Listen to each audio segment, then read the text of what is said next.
morning, JFK students. This is Bethany Rosario of Environment 7 News, here with breaking news. Today we have a breakthrough in what is known as palm oil processing, and for those of you that think you know what it is, no, it is not tanning lotion. Indonesia, being the largest palm oil producer, has skyrocketed through the past decade. Oddly enough, this is a process of low cost to go through, and it was a big contributor to vegetable oil. In the years of 2009 to 2010, there was an outstanding 45.1 tons of palm oil being produced just in Indonesia and Malaysia. There are about 130 major retailers for products that is also on the line for the processing and selling as well. An outstanding amount, specifically 75 million tons, is exported annually, with another 50 million produced and 30% simplification. Could you believe it? Palm oil production was $764 per ton from 2004 to 2013. The palm oil is originally grown in low, wet tropical areas, and much of the water it needs to mature is to come from rainfall. Moving on, the palm oil production has its pros and cons to the ecosystem. This process leads to air pollution since burning forests in the industry is large, releasing smoke/carbon dioxide into the atmosphere. This even leads to climate change. The industry also creates water pollution and affects biodiversity in the ecosystem. It pollutes surface and groundwater surfaces with leftover chemicals and processing. Palm oil mills generate 2.5 metric tons of effluent, which is emitted into air and water as waste. The majority of the effects on the ecosystem are negative. Today we have a worker of the industry of palm oil to explain the overview of the process of this product in the making. What's going on there, Angela Miller? Yes, Bethany. I'm here at the plantation where we start the process of palm oil. And sure, this is small, but we got Malaysia and Indonesia doing everything for us. Their plantation looks something like this. The palm oil comes from a fruit, looking like a tomato or pomegranate or pepper, mixed all together, if you ask me. It's processed at a mill once it's fully extracted from the fruit, and then we refine it there. You know, cleaning out some of the nasty stuff you find like pesticides. We sometimes use crystallization to obtain the solid to a not-so-thick liquid.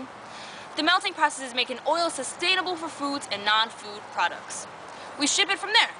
You find your palm oil in ice creams, lipstick, shampoos, breakfast cereals, breads, anything you could think of.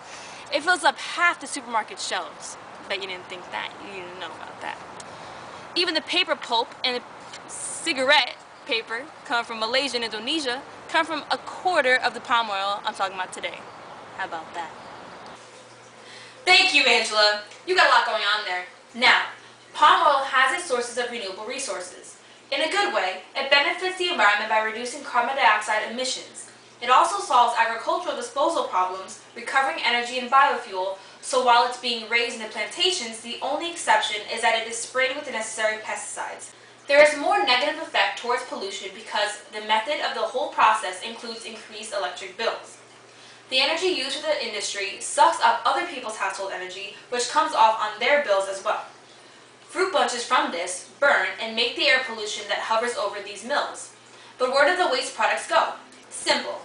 The effluent used to produce palm oil is disposed of in ponds, polluting the groundwater and soil, also releasing methane gas into the air. The industry creates climate change, as I said before. The effect of these processes on ecosystems include large-scale forest conversion and extreme habitat loss. Species of many types are being taken away from their homes and inevitably suffering the consequences from the methane-emitting mills and pesticide-infested plantations. It eliminates wildlife corridors. As for human health, all the negative effects during production pay off for our wellness. It is used to prevent vitamin A deficiency, cancer, brain disease, and aging. It is also used to treat malaria, high blood pressure, high cholesterol, and cyanide poisoning. Along with all of these benefits, palm oil is not so bad for our medical health. The population of Malaysia and Indonesia should have their eyes out for the possible effects on the air and water pollution that follow, however. With that being said, palm oil is one of the largest productions through agriculture, and it fills up our kitchen and supermarket shelves. Next time you're buying some bread or cereal, look out for the ingredients and see if you find this industrial wonder. I'm Bethany Rosario with Environment 7 News signing off. Have a good day, everyone.